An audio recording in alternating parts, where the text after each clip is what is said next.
মাছ মাংস যতই মুখরোচক খাবার হোক না কেন 2-4 দিন খেলেই কিন্তু আমাদের মুখে আবার অরুচি দেখা দেয়। তখন মনে হয় যে নিরামিষ কোনো মজার খাবার হলে হয়তোবা দুপুরবেলা একটু তৃপ্তি করে ভাত খেতে পারতাম। যে কারণে কথাগুলো বলতেছিলাম।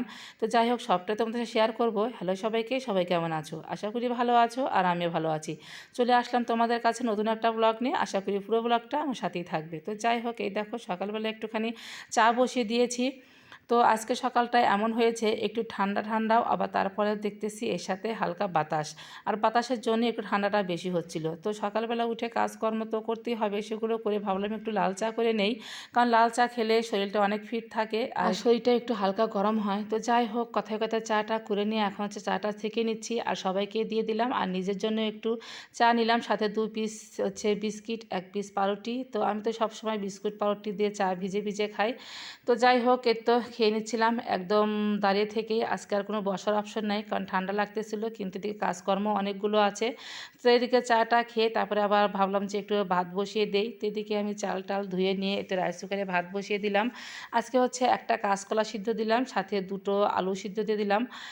তো আলু সিদ্ধ বেশ ভালোই লাগে, আর কাঁচকলা সিদ্ধ ভালো লাগে। অনেকে আবার বলতে পারো যে ভাতের মধ্যে কাঁচকলা সিদ্ধ দিলে হয়তো বা কালো হতে পারে, না, কখনই হয় না।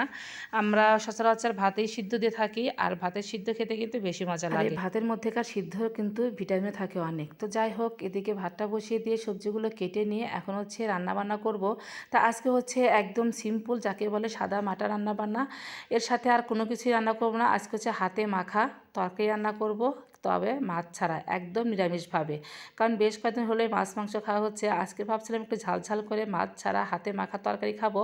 অনেকে এবার বলতে পারো যে এই মাছ ছাড়া হাতে মাখা তরকারি নিরামিষ কেমন লাগবে? অবশ্যই ভালো লাগবে যদি রান্নার মতো করে রান্না করা যায়। তো এখানে সবজি বলতে আলু, বেগুন, মূলা, সিম আর 2-1টা করলা দিয়েছি, আর একটু বেশি করে কাঁচা মরিচ দিয়েছি। কোনো রকম মরিচের গুঁড়া দেইনি, আর সাথে দিয়েছি একটুখানি আদা আর হচ্ছে রাঁধুনি বাটা, সাথে জিরার গুঁড়া আর হলুদের গুঁড়া, লবণ সব কিছু দিয়ে আর কাঁচা তেল দিয়ে একদম ভালো করে হাতে কষিয়ে নিয়ে একটু মানে জল দিয়ে এতে ঢাকনা দিয়ে বসিয়ে দিয়েছিলাম। তো একদম লো হিটে রান্না করতেছি। তো যাই হোক, সবজিগুলো অলরেডি কিন্তু সিদ্ধ হয়ে গেছে। এখন টমেটো দিয়ে দিলাম। এরপর যে আমি আর একবার ঢাকনা দিয়ে ঢেকে দেবো, তাহলে টমেটোগুলো সিদ্ধ হয়ে যাবে। তো খুব একটা কিন্তু ঝোল রাখবো না, একদম মাখা মাখা রাখবো। আর খেতে এত মজা হয়েছিল, কাঁচামরিচের তরকারি হলেও কালারটা কিন্তু অনেক সুন্দর হয়েছে। তাই যাই হোক, এদিকে আমার ঝোলটা হয়ে গেছে। মাছ মাংস খেতে পছন্দ করলেও এরকম নিরামিষ খাবার কিন্তু আমি মাঝে মাঝে খেয়ে থাকি, কারণ এরকম নিরামিষ খাবারে কিন্তু অন্যরকম একটা স্বাদ থাকে। মাছ ছাড়া হাতে মাখা তরকারি যে এত স্বাদ হবে আমি কখনো কল্পনা করতে পারিনি। তবে হ্যাঁ, এই তরকারিটা রান্না করলে কিন্তু অবশ্যই